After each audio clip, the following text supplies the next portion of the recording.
Hello and welcome back to NeetCode Easy. My name is Neha and this is problem 9, longest consecutive sequence. Let's read the problem to make sure we don't miss any information. Given an array of integers nums, return the length of the longest consecutive sequence of the elements that can be formed. So if we see example 1, it has an array of integers nums and the output is 4. How? Because we have the longest sequence with 4 elements. Hence, the size is 4, we return 4. Moving on to the recommendation, we would need a solution with big O of n time and space or better. So our first approach can be sorting the entire array and check if we have the longest consecutive sequence. But sorting takes big O and log n time, which is not efficient here. Another way to solve this problem is by using a set to quickly look up numbers. So here's the idea. We first check how many sequences we can form out of the given array.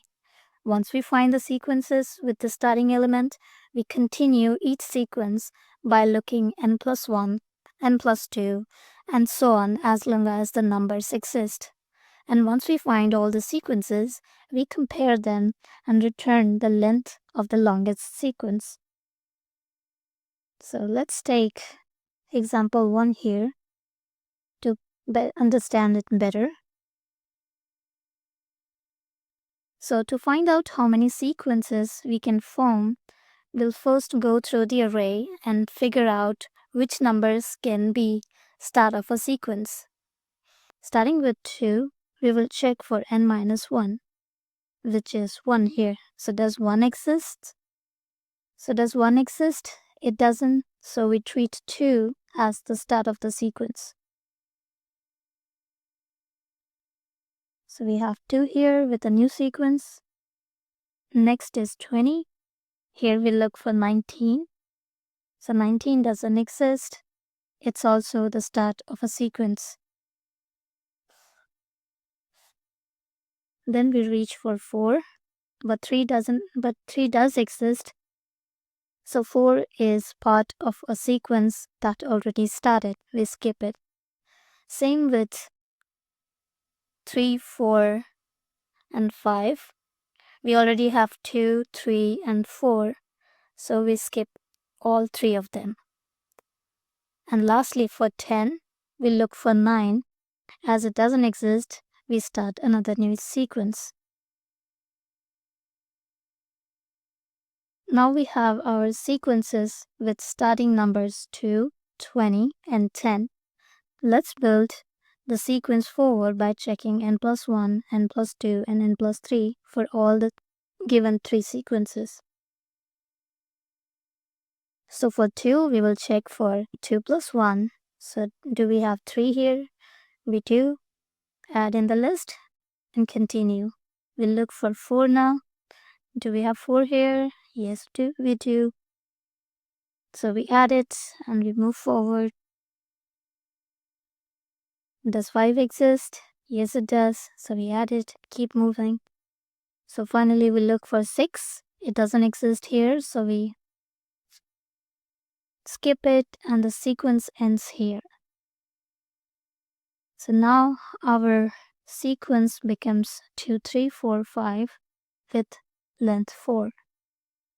We'll do the same for 20 and 10, but as we don't have 21 and 11, these 2 sequences will have single element and the size is 1. In the end, we'll return the maximum length among all such sequences. So we have 3 sequences and the maximum length is 4 here.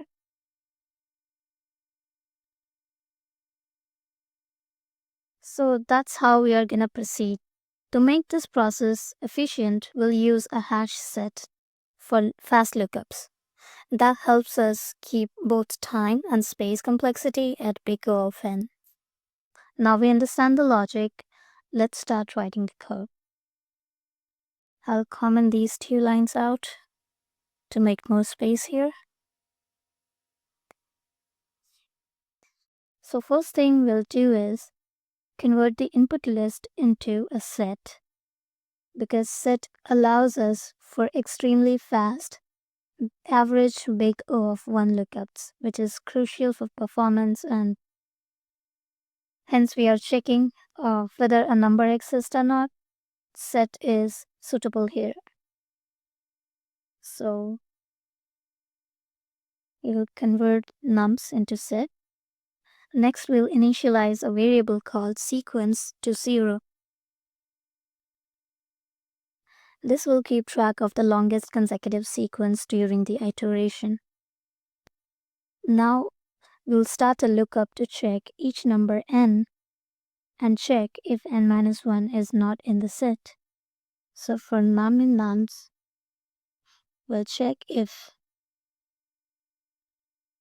num-1 not in nums. So if it doesn't exist, then this number could be the beginning of a consecutive streak. So current will equal num, and we will count it as 1. Then we'll use a while loop to keep extending the sequence upward by checking n+1, n+2, n+3, and so on. So while current plus 1 in nums,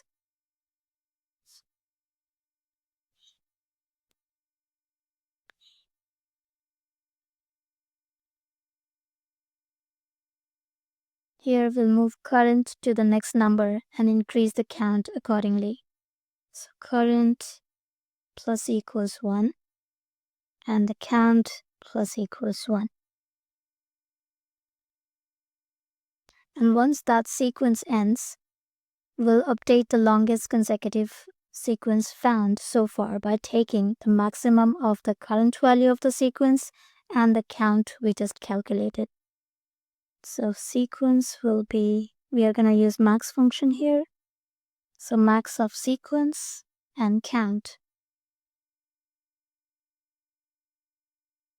And finally, we'll return the sequence. And that's how our code looks like. Let's run this and check if we pass test cases.